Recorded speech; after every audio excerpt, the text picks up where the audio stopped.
In the frozen darkness of a 10th century winter night, the screams of 5,000 dying men echoed across the blood-stained snow of ancient Kiev. Their executioner was not a barbarian warlord or savage conqueror, but a grieving widow whose calculated vengeance would reshape the destiny of Eastern Europe. This is the story of Princess Olga of Kiev, a woman who transformed unspeakable grief into methodical genocide, who painted her path to power with the blood of an entire civilization, and who, against all logic and morality, would one day be canonized as a saint by the very faith that preaches forgiveness and mercy. How does a mass murderer become a holy figure? How does a woman who orchestrated one of history's most elaborate campaigns of revenge find herself immortalized in golden icons and revered in solemn prayers? The answer lies buried beneath 1,000 years of religious revisionism, political expediency, and the uncomfortable truth that history's saints often have more blood on their hands than its sinners. Picture, if you will, a medieval world where power was measured in blood spilled and loyalty counted in severed heads. This was the reality of 10th century Eastern Europe, a violent chessboard where Slavic tribes, Viking raiders, and emerging kingdoms fought for dominance with a brutality that would shock even the most hardened modern observer. It was into this cauldron of chaos that Olga was born. Sometime around 890 CE in the northern reaches of what would become Russia, the Kievan Rus, a loose federation of principalities, was less a nation than a collection of fortified trading posts strung along the great rivers that connected Scandinavia to Byzantium. Bounded by Viking adventurers who had carved their way through Slavic lands with sword and axe, this emerging state was held together by little more than mutual greed and the threat of violence. The rulers, descended from the legendary Rurik, maintained their authority through a complex system of tribute, terror, and strategic marriages. Olga herself likely came from Pskov, a frontier town where Viking merchants traded furs and slaves for silver and silk. Her marriage to Prince Igor of Kiev was almost certainly political, a union designed to bind outlying territories to central power. But in this harsh world, even political marriages could bloom into something deeper. By all accounts, Olga and Igor's partnership was one of mutual respect and shared ambition. A rarity in an age when women were often treated as little more than diplomatic currency. The Drevlians, the tribe that would soon feel the full weight of Olga's wrath, were one of many Slavic groups chafing under Kievan rule. Forest dwellers who took their name from the word for tree, they inhabited dense woodlands west of Kiev, a natural fortress that had allowed them to maintain a fierce independence.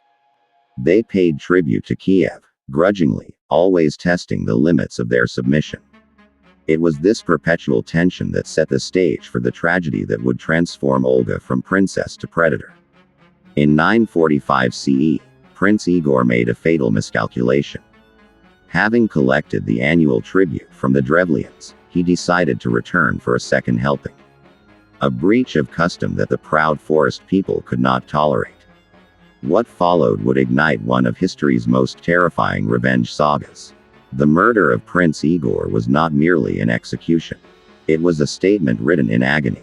The Drevlian warriors led by their prince captured Igor with a small retinue near the town of Iskorostan. Contemporary chronicles describe the horror that followed with chilling precision. The Drevlians bent 2 young birch trees to the ground, tied Igor's legs to them, and then released the trees.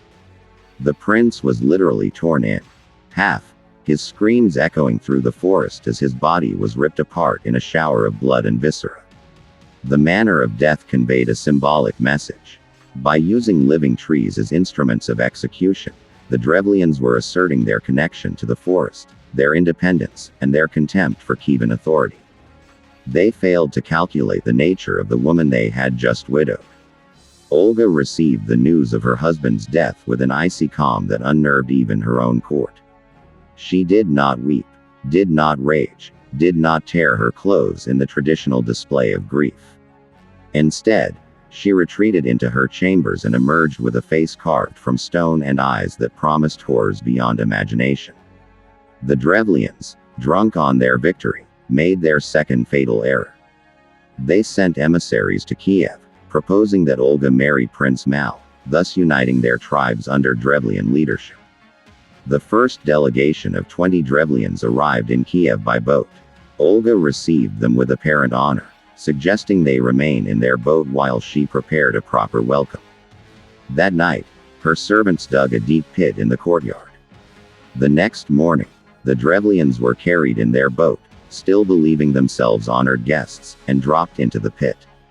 As they scrambled in confusion, Olga appeared at the edge. "As the honor to your taste?" she asked as her men began shoveling earth onto the screaming ambassadors. They were buried alive, their muffled cries lasting for hours as the earth slowly crushed the life from their bodies. But Olga's performance had only begun. She sent word to the Drevlians that she was considering their proposal but required their most noble representatives to escort her.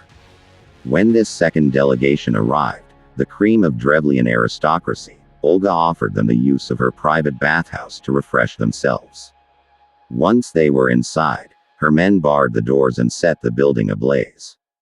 The nobles' laughter turned to screams as they realized their fate. They pounded on the doors until their hands were bloody, their skin blistering and peeling in the inferno. The smell of burning flesh filled the air of Kiev for days. Yet even this grotesque theater was merely the prelude to Olga's masterpiece of vengeance.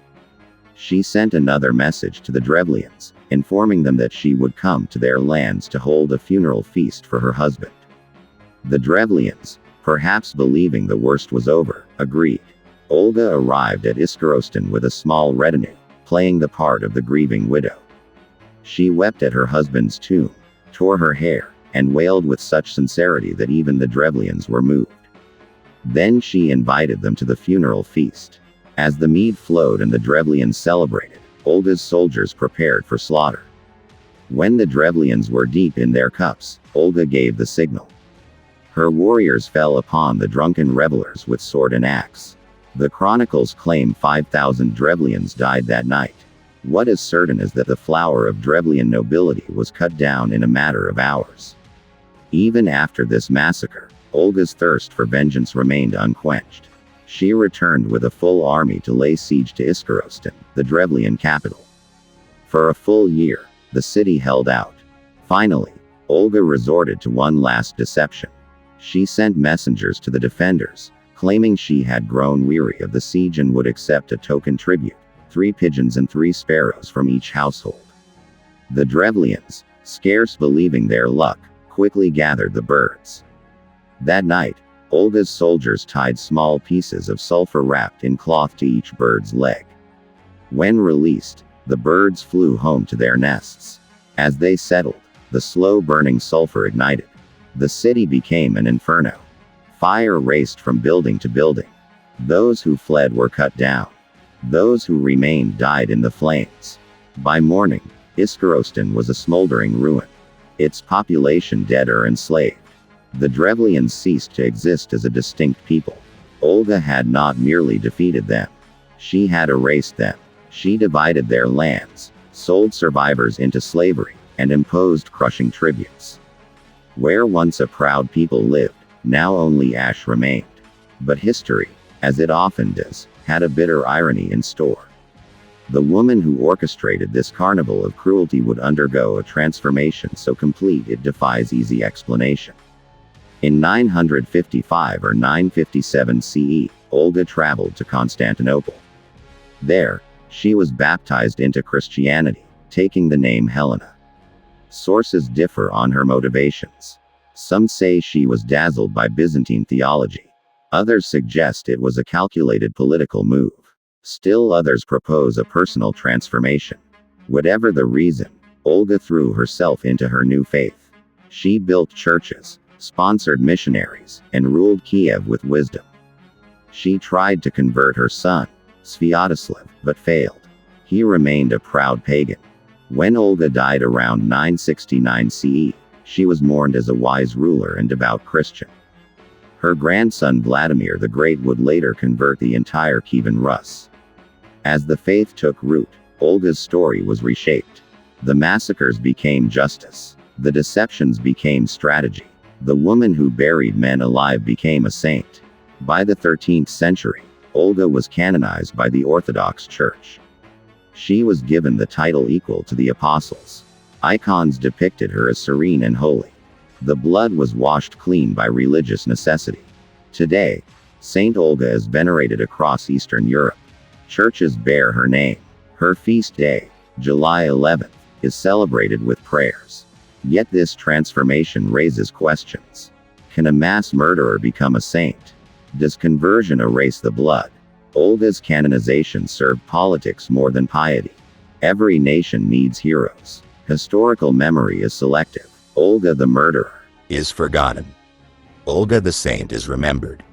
But her story in full reveals the complexity of human nature. She was both a saint and a sinner. Her tale forces us to confront uncomfortable truths about power, redemption, and memory. Perhaps her true legacy lies not in churches or candles, but in the paradox she represents. That even the darkest soul can be recast in light, and that history's saints often have the bloodiest hands. You've just witnessed one of the darkest punishments in history. But many more still lurk in the shadows. So if you dare, subscribe to Torture Vault, where every scream from the past still echoes.